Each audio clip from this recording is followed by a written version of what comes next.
Compte rendu du Conseil des ministres ordinaire du jeudi 2 octobre 2025. Le Conseil des ministres a tenu sa séance ordinaire ce jeudi 2 octobre 2025 à partir de 16 h sous la très haute présidence de son Excellence le professeur Faustin Archange Touadéra, président de la République, chef de l'État.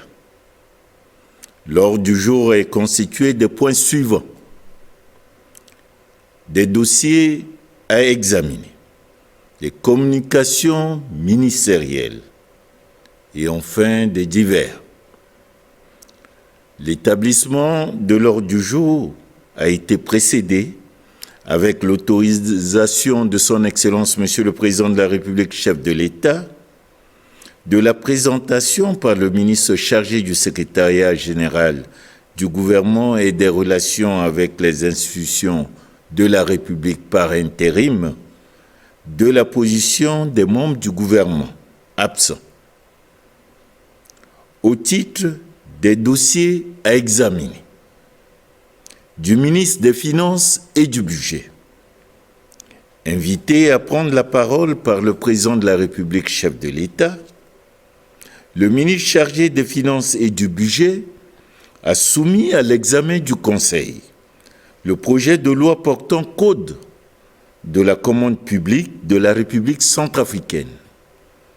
En effet, la réforme du secteur des marchés publics est devenue aujourd'hui l'une des préoccupations majeures des États du monde en raison des multiples fonctions, notamment politiques, économiques, de développement et de coopération qu'elle joue. Chaque année, dans notre pays, ce secteur absorbe le montant trop élevé des ressources budgétaires. Ceci entraîne sa bonne maîtrise, qui est un facteur qui permet d'examiner les résultats avec des moyens limités dans un contexte marqué par la faible mobilisation des ressources domestiques et la délinquance financière qui en découle. La République centrafricaine n'est pas restée en marge de ce mouvement d'ensemble. C'est dans cette dynamique que la loi numéro 08-017 du 6 juin 2008 portant code des marchés publics de la République centrafricaine avait été adoptée afin de mettre le pays au standard international au même titre que les autres pays. Cependant, plus de 15 ans après la mise en application de ce code et en dépit des nombreux points positifs, il présente des lacunes qu'il faut corriger. Ce constat a été partagé par les partenaires techniques et financiers et suscite des incompréhensions de la part de certains opérateurs économiques et qui hésitent d'ailleurs à participer à la concurrence des appels d'offres. C'est dans cette optique que le gouvernement a sollicité et obtenu de ses partenaires, notamment la Banque mondiale, un appui aux fins d'élaborer une nouvelle loi intitulée « Loi portant code de la commande publique de la République centrafricaine ». La présente réforme a pour objectif d'améliorer le cadre juridique national des marchés publics afin de le conformer aux normes internationales, ce qui témoigne de l'urgence que revêt l'aboutissement de ce processus dans l'intérêt bien connu de notre pays.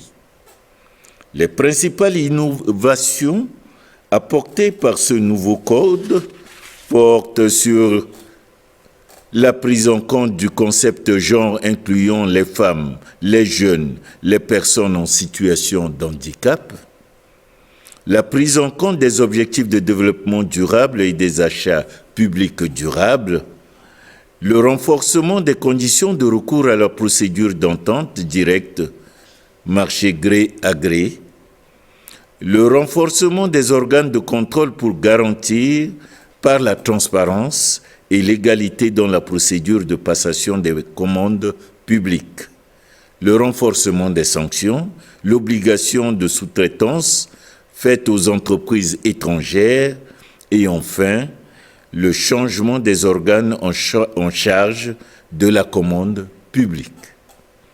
En outre, les aspects relatifs au partenariat public-privé sont également pris en compte dans le présent projet de loi. En résumé, après examen et discussion, le Conseil a marqué son accord et a adopté le dit projet de loi et il sera transmis à l'Assemblée nationale pour examen et adoption.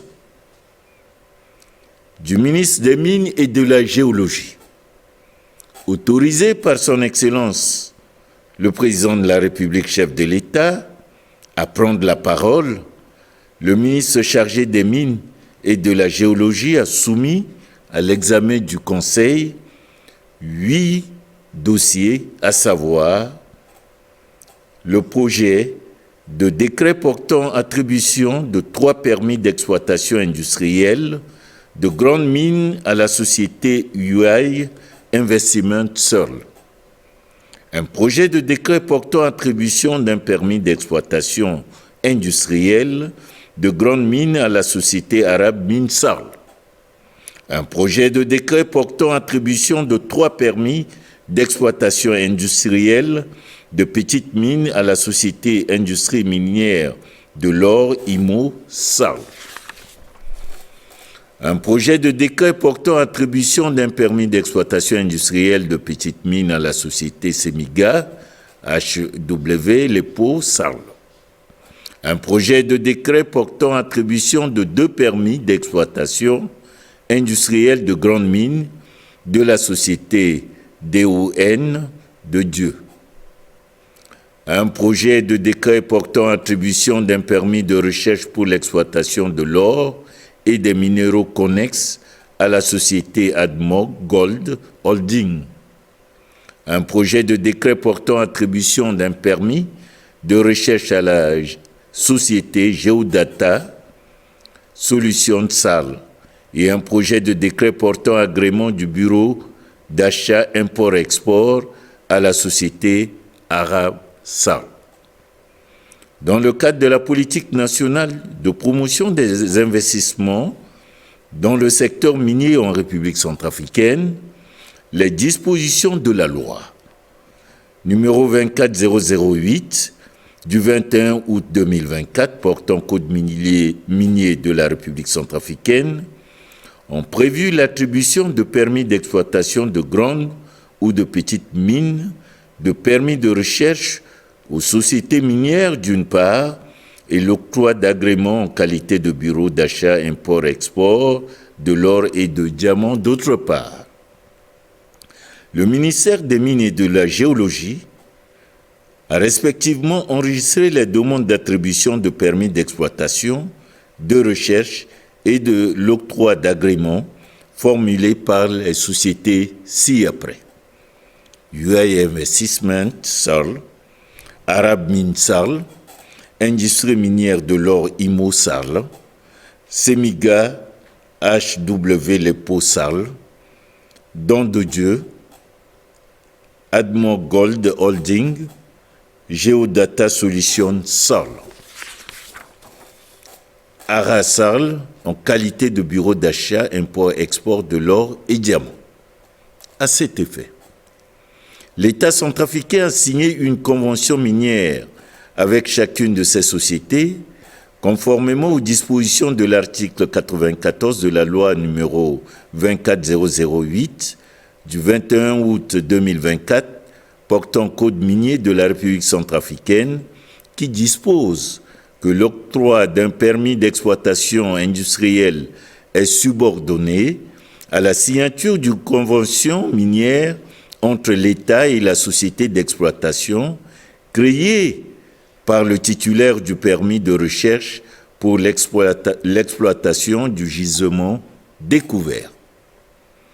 Étant donné que ces sociétés ont satisfait à toutes les conditions requises pour l'obtention de permis d'exploitation industrielle de grandes ou de petites mines de recherche, ainsi que pour l'octroi d'agréments en qualité de bureau d'achat import-export et de l'or et de diamants, en s'acquittant des frais afférents exigés conformément à la réglementation minière en vigueur. Le ministre a sollicité du Conseil l'adoption des 10 projets de décret. Après examen et discussion, le Conseil ayant constaté la faiblesse dans la production minière de notre pays, a demandé au ministre d'améliorer la qualité et surtout le volume de la production minière, car le secteur minier doit apporter une plus-value dans notre économie d'une part et d'autre part, à adopter les 10 projets de décret. Ils seront soumis à la signature de son Excellence, Monsieur le Président de la République, chef de l'État, du ministre du Commerce et de l'Industrie. Invité par son Excellence, Monsieur le Président de la République, chef de l'État, à prendre la parole, le ministre chargé du Commerce et de l'Industrie a soumis à l'examen du Conseil un projet d'arrêté mettant en place un comité interministériel chargé de la surveillance des prix et du contrôle d'approvisionnement du marché en République centrafricaine. Ce projet d'arrêté a été élaboré suite à la discussion du Conseil des ministres au regard des constats faits relatifs à la baisse sensible de dépôt des dossiers d'homologation de prix des produits de première nécessité, la double taxation opérée par les services de douane, la surtaxe payée au niveau de la société Mercure, la détérioration de la qualité des produits due à la non-application par les services douaniers du programme de vérification de conformité dans le cadre de la convention avec les sociétés générales de surveillance. Par ailleurs, il convient de noter que l'importation en grande quantité de certains produits de première nécessité, sous exonération par les services relevant du système des Nations Unies, qui malheureusement se retrouvent sur le marché, a suscité l'interrogation du Conseil. Et c'est ce qui crée une concurrence déloyale. Une matrice d'action a été proposée en vue des actions concertées entre les services douaniers et ceux du département en charge du commerce. À cet effet, le comité qui sera mis en place aura pour mission, entre autres, de mener des réflexions stratégiques et de prendre des mesures concertées en vue de maîtriser les prix et de lutter contre la vie chère, l'approvisionnement régulier du marché, de veiller à l'application de la réglementation en matière de contrôle de la qualité des produits. Après débat, le Conseil, tout en marquant son accord, a adopté avec amendement le dit projet d'arrêté interministériel mettant en place le comité interministériel chargé de la surveillance des prix et du contrôle d'approvisionnement des produits de première nécessité en République centrafricaine. Le ministre a instruit de soumettre le dit projet d'arrêté à la signature du Premier ministre, chef du gouvernement, du ministre de l'Agriculture et du Développement rural. Autorisé par son Excellence le Président de la République, chef de l'État, à prendre la parole, le ministre chargé de l'Agriculture et du Développement rural a soumis à l'examen du Conseil un projet d'arrêté interministériel portant ouverture officielle de la campagne de collecte, de commercialisation et de diffusion des prix indicatifs internes du cacao au titre de l'année 2025-2026. La filière cacao est fonctionnelle en République centrafricaine depuis quelques années et ce, de manière informelle sur l'initiative propre des producteurs de certaines zones frontalières du sud-ouest de notre pays avec le Cameroun. Ces producteurs ont suivi et ravitaillé en entrant par le biais des opérateurs économiques camerounais qui, en retour, assurent la collecte et la vente des fèves au niveau du Cameroun. Les taxes irrelatives profitent au Cameroun et constituent ainsi un manque à gagner énorme, important, pour la République centrafricaine. Le ministère de l'Agriculture et du Développement rural, conscient de l'enjeu stratégique de cette filière pour notre économie, a fait de la relance des filières de rente l'un des leviers de croissance pris en compte dans le PND-RCA pour la période 2025-2028. Dans cette perspective, la filière cacao figure en bonne place et à juste titre à en croire les statistiques de production en plein essor. Désormais, le ministère de l'Agriculture prend en main l'encadrement de la filière cacao à travers ses structures techniques, à savoir l'ORCPCA et l'ACDA. En attendant, l'encadrement efficace de la collecte et de la commercialisation du cacao passe par la fixation officielle de la période de campagne et la publication des prix indicatifs internes pour garantir la transparence. Le ministère de l'Agriculture, en collaboration avec le ministère du Commerce, ont élaboré conjointement un projet d'arrêté interministériel ayant pour objet de fixer la période officielle de la campagne cacaoyère pour la période 2024-2025 sur l'ensemble du territoire national. Déterminer et diffuser les prix indicatifs internes du cacao, bord champ, au niveau des coopératives, des acheteurs agréés et sur les marchés locaux. Encadrer les activités de collecte et de commercialisation afin d'éviter les pratiques spéculatives et protéger les producteurs contre les abus. Renforcer la coordination entre le ministère sectoriel, les autorités locales, les organisations des producteurs, les acheteurs et autres parties prenantes. Promouvoir la compétitivité de la filière sur les marchés nationaux et internationaux. Les principales dispositions du projet d'arrêté sont les suivants. Les prix indicatifs internes. Franco-transport, 1805 francs par kilogramme. Prix magasin export, 1740 francs par kilogramme. Prix cacao courant, 1678 francs par kilogramme. Prix cacao limité, 1500 francs CFA par kilogramme. L'obligation de déclaration des quantités collectées auprès des services déconcentrés. Les sanctions applicables en cas de non-respect des dispositions de l'arrêté. Après débat et discussion, le Conseil a marqué son accord et a adopté avec amendement le projet d'arrêté portant ouverture officielle de la campagne de collecte, de commercialisation et de diffusion des prix indicatifs internes de cacao au titre de l'année 2024-2025. Il sera soumis à la co-signature du ministre en charge de l'agriculture et du ministre en charge du commerce et de l'industrie. Du ministre de l'équipement et des travaux publics.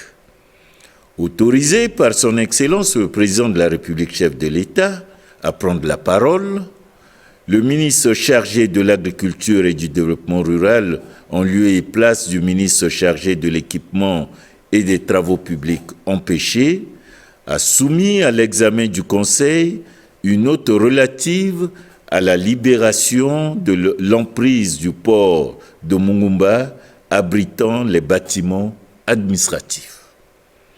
Dans le cadre de l'exécution des travaux de construction du port de Mungumba et l'ensemble de servitudes dont le marché a été attribué au groupement des entreprises SLIP, SPA et ROAD Moderne Engineering, le démarrage effectif de ces travaux a connu d'énormes difficultés liées à la présence des bâtiments administratifs installés dans l'emprise. Une mission d'évaluation des impacts du projet a été diligentée par l'équipe de la mission de contrôle de la cellule d'exécution du projet en présence des autorités locales. Les bâtiments administratifs suivants ont été impactés. La résidence du sous-préfet de Mungumba, les bâtiments administratifs de la gendarmerie et les logements de ses agents, le bâtiment abritant les services des douanes, le bâtiment du bureau d'affrètement routier centrafricain BARC, les bâtiments de l'état-major des FACA, le logement et le bâtiment des services des postes et télécommunications, les services phytosanitaires et de l'ORCPA, le centre de surveillance transfrontalier de santé, l'administration de la gare fluviale de Mungumba. Afin d'éviter qu'un retard considérable soit enregistré par l'entreprise sur le planning d'exécution des travaux, un plan de relocalisation provisoire de ces services et de l'État est établi de la manière suivante. Le relogement du sous-préfet au bureau de la sous-préfecture à réhabiliter. La cohabitation brigade de la gendarmerie avec la police nationale sur le site de la police non impactée. L'affectation provisoire de la majorité du personnel de l'État à l'hôtel du Fleuve, qui est sous la tutelle du ministère en charge du tourisme. La construction d'un bureau provisoire sur le débarcadère provisoire pour les services administratifs de la douane, phytosanitaire, ORCPA, Centre de surveillance transfrontalière de santé, ainsi que l'administration de la gare fluviale de Mungumba. La relocalisation des services de barque sur le site du dit bureau, 6 à 5 km de la ville de Mungumba sur la route menant à la frontière avec le Congo. Le déplacement du compteur mobile de la société Mercure Centrafrique Logistique sur le débarcadère provisoire à construire. Ainsi, de manière définitive, la mission de contrôle a proposé et approuvé par le ministère un plan de construction dans le port de Mungumba d'un bâtiment de type R+2 avec sous-sol servant de building administratif qui regroupera tous les services administratifs de la ville. Après débat et discussion, le Conseil a marqué son accord pour la libération de l'emprise du port de Mungumba abritant les bâtiments administratifs. Du ministre du Travail, de l'Emploi, de la Protection sociale et de la Formation. Invité par son Excellence le Président de la République, chef de l'État, à prendre la parole, Madame la ministre du Travail, de l'Emploi, de la Protection sociale et de la Formation professionnelle a soumis à l'examen du Conseil une note relative à l'organisation du 7e séminaire de l'Internationale francophone du dialogue social à Bangui. L'Internationale francophone du dialogue social a pour objectif commun, fixé par les mandats tripartites, de promouvoir l'emploi, la formation professionnelle, la protection sociale, ainsi que le dialogue social et d'œuvrer notamment à l'évaluation et la mise en œuvre des recommandations issues des précédentes assemblées générales de l'organisation. Le thème retenu pour le séminaire de l'IFDS à Bangui, en concertation avec les partenaires sociaux, s'intitule « Le dialogue social, levier de la promotion de la cohésion de la justice sociale pour le développement durable. Les assises de l'IFDS à Bangui permettront au gouvernement de mettre en lumière les efforts de dialogue social dans le contexte de sortie de crise, soulignant les différentes initiatives qui ont été entreprises, favoriser les échanges d'expériences et de bonnes pratiques entre différents pays francophones, enrichissant ainsi la réflexion de dialogue social et ses enjeux spécifiques dans le contexte africain. Contribuer à positionner la République centrafricaine comme un acteur actif dans la promotion du dialogue social et comme un lieu d'échange et de partage d'expériences pour la francophonie.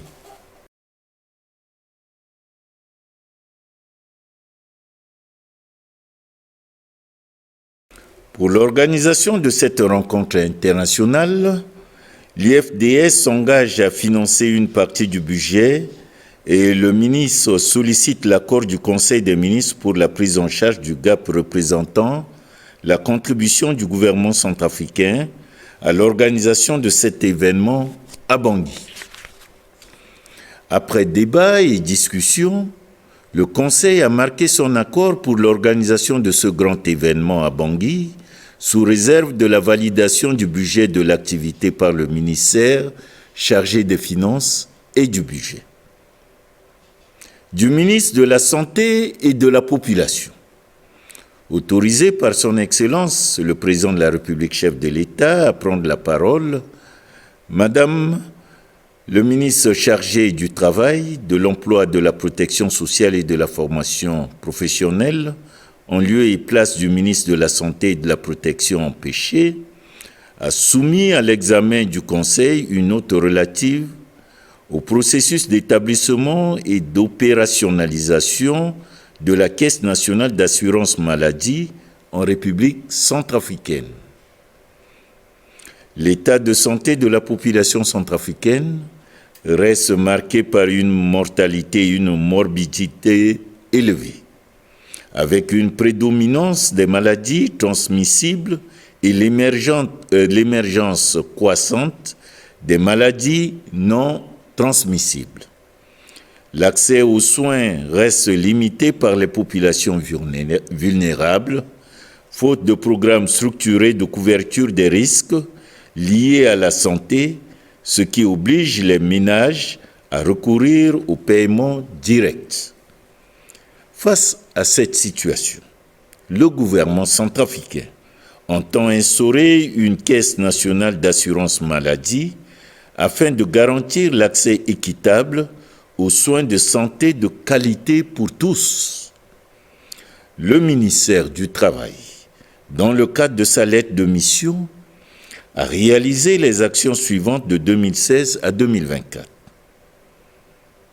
Il s'agit de étude de faisabilité de l'assurance maladie pour les fonctionnaires et agents de l'État, estimation du nombre d'assurés cotisants en 2022, 40 463. Estimation du nombre d'ayants droit en 2022, 2001, 515.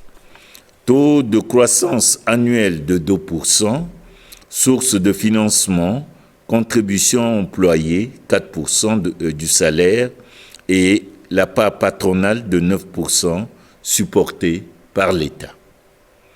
Ticket modérateur, 20%. Recettes projetées sur 5 ans, 48 517 162 223 francs CFA. Dépenses projetées sur 5 ans, 38 497 983 823 francs CFA. Résultats projetés après 5 ans, 10 19 178 400 francs CFA. Fonds de démarrage, installation, équipement et personnel, 3 671 243 985 francs CFA. développement du projet de loi instaurant le régime d'assurance maladie, développement du projet de décret statut de la Caisse nationale d'assurance maladie. En application des orientations de 2025 entre le ministère de la Santé et le ministère du Travail pour la mise en œuvre de l'assurance maladie, ceux-ci ont fait un état de lieu de la situation et révélé des insuffisances dont les corrections sont essentielles. L'assurance prévue couvre uniquement les fonctionnaires et agents de l'État épargnants, ainsi la population du secteur informel et les vulnérables. L'évaluation préalable de la capacité d'offre globale des soins de santé de qualité n'a pas été réalisée. L'évaluation préalable de la demande globale de soins de santé n'a pas été réalisée. L'analyse des défis entre l'offre et la demande de soins de santé, socle de la réussite de la mise en œuvre de l'assurance maladie, n'a pas aussi été effectuée. L'étude actuelle, basée sur toute la population, est absente. Ainsi, le déploiement se fera en 2 étapes. La première étape va concerner les salariés, fonctionnaires et agents de l'État, ainsi que les autres salariés du secteur formel déclaré de la CNSS. La seconde étape concernera la population du secteur informel ainsi que les vulnérables. Ce déploiement suivra les jalons ci-après. Adoption d'un décret arrêté de mise en place d'un comité de pilotage du processus chargé de coordonner tout le processus. Actualisation des études de faisabilité, mise en place d'un fonds pour le financement de la CNAM, déploiement de la première phase démarrage de l'assurance maladie pour les salariés, suivi et évaluation, déploiement de la deuxième phase de l'assurance maladie pour la population informelle ainsi que les vulnérables. Après débat, le Conseil a marqué son accord et a validé la note relative au processus d'établissement et d'opérationnalisation de la Caisse nationale d'assurance maladie en République centrafricaine. Invité par son Excellence, le président de la République, chef de l'État, à prendre la parole, le ministre chargé de l'enseignement supérieur, de la recherche scientifique et de l'innovation technologique, en lieu et place du ministre de la Santé et de la Population empêché, a soumis à l'examen du Conseil une note relative à la validation officielle de la stratégie nationale de financement de la santé pour la couverture sanitaire universelle de la République centrafricaine. Le gouvernement a engagé sous l'impulsion du chef de l'État une réforme ambitieuse pour renforcer les mécanismes de financement de la santé afin de progresser vers la couverture sanitaire universelle, et c'est dans ce cadre que la stratégie nationale de financement de la santé a été élaborée avec l'appui des partenaires techniques et financiers. Cette stratégie est un instrument national qui s'inscrit dans la vision émergente de la souveraineté sanitaire, est aligné sur les engagements internationaux, savons Agenda 2063 de l'Union africaine, l'Afrique que nous voulons, les objectifs de développement durable de 2030, garantissant une mobilisation plus efficace, équitable et durable des ressources pour la santé. L'élaboration de cette stratégie a suivi une démarche participative, transparente et multisectorielle par la mise en place d'un comité technique multisectoriel. MSP, MFB, MEPCI, MATDL, partenaires techniques et financiers, sociétés civiles, privées, pour piloter les aspects techniques avec l'appui de 2 consultants de la Banque mondiale. La vision retenue est une RCA où toute la population a accès à des services de santé de qualité sur la base d'un financement durable, solidaire et équitable, garantissant la protection financière des plus vulnérables et la participation communautaire. La stratégie repose sur 5 points stratégiques, à savoir mobiliser des ressources additionnelles pour la santé, mettre en commun efficacement les ressources, renforcer l'équité et la protection financière des plus vulnérables, améliorer l'accès équitable aux services de qualité, améliorer la gouvernance et la redevabilité dans le financement de la santé. Chaque axe est décliné en objectifs et interventions stratégiques. Un pilotage interministériel avec une cellule technique au sein du ministère de la Santé permettront d'opérationnaliser la présente stratégie. Après débat, le Conseil, tout en marquant son accord, a approuvé la stratégie nationale de financement de la santé pour la couverture sanitaire universelle en République centrafricaine. Le ministre est instruit de préparer un projet de décret d'approbation de la dite stratégie nationale pour le financement de la santé qui sera soumis à la signature de son Excellence le Président de la République, chef de l'État. Au titre des communications ministérielles, le ministre chargé de l'administration du territoire, de la décentralisation et du développement local, coordonnateur national de l'opération Kwatikoro, a rendu compte au Conseil des activités de l'opération Kwatikoro du samedi 27 septembre 2025. Le samedi 27 septembre 2025, les activités de l'opération Kwatikoro ont encore permis de mettre en relief la forte adhésion populaire autour de l'action citoyenne impulsée par son Excellence Monsieur le Président de la République, chef de l'État, en faveur de la salubrité et de l'assainissement. Dans le Grand Bangui, la coordination technique de l'opération Kwatikoro, placée sous le leadership de son coordonnateur national, a fait la visite des différents arrondissements de la ville de Bangui pour faire le constat de l'avancement des dites activités.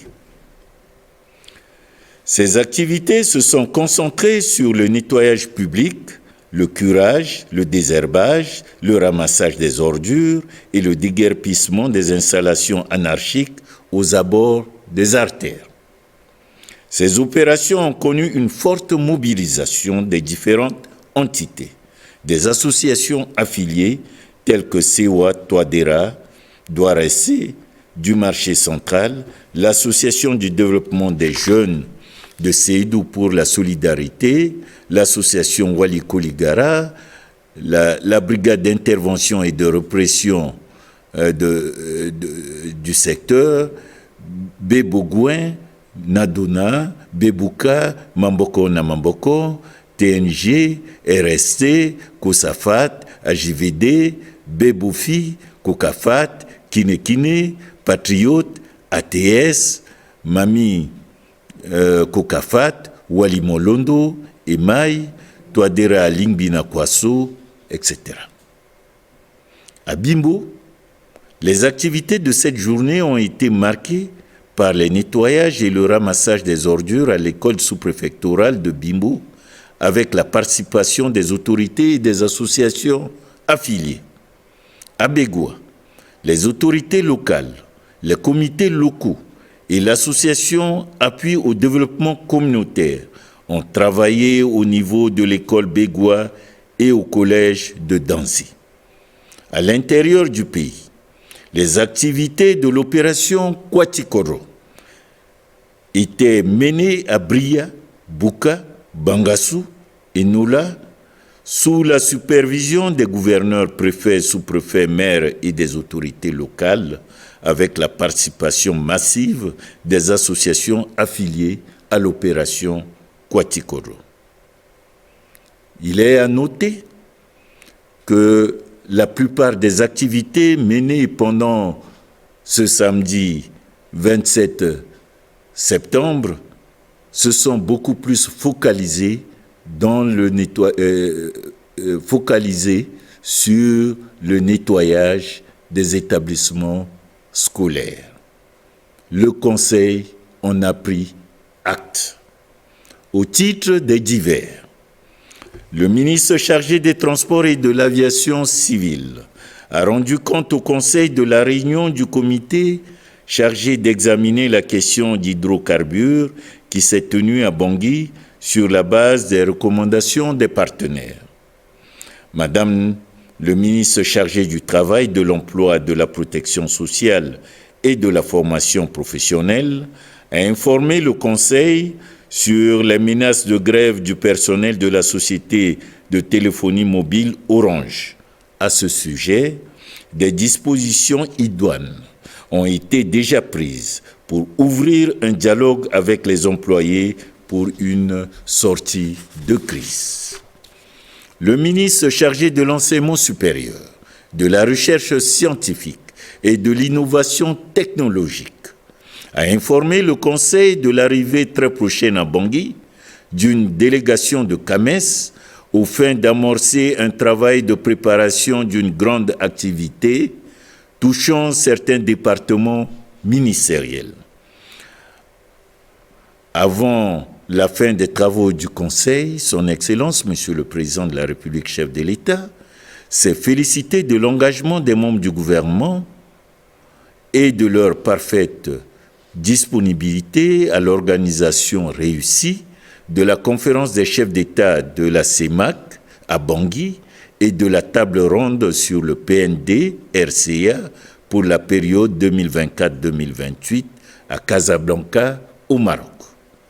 Enfin, Son Excellence, Monsieur le Président de la République, chef de l'État, a profité de cette occasion pour remercier le Royaume du Maroc pour sa disponibilité et sa forte contribution à la réussite de cette table ronde. L'ordre du jour étant épuisé, Son Excellence, le Président de la République, chef de l'État, a levé la séance à 20h. Faite à Bangui, le 2 octobre 2025, le ministre chargé du secrétariat général du gouvernement et des relations avec les institutions de la République par intérim, Bruno Yapandé. Je vous remercie.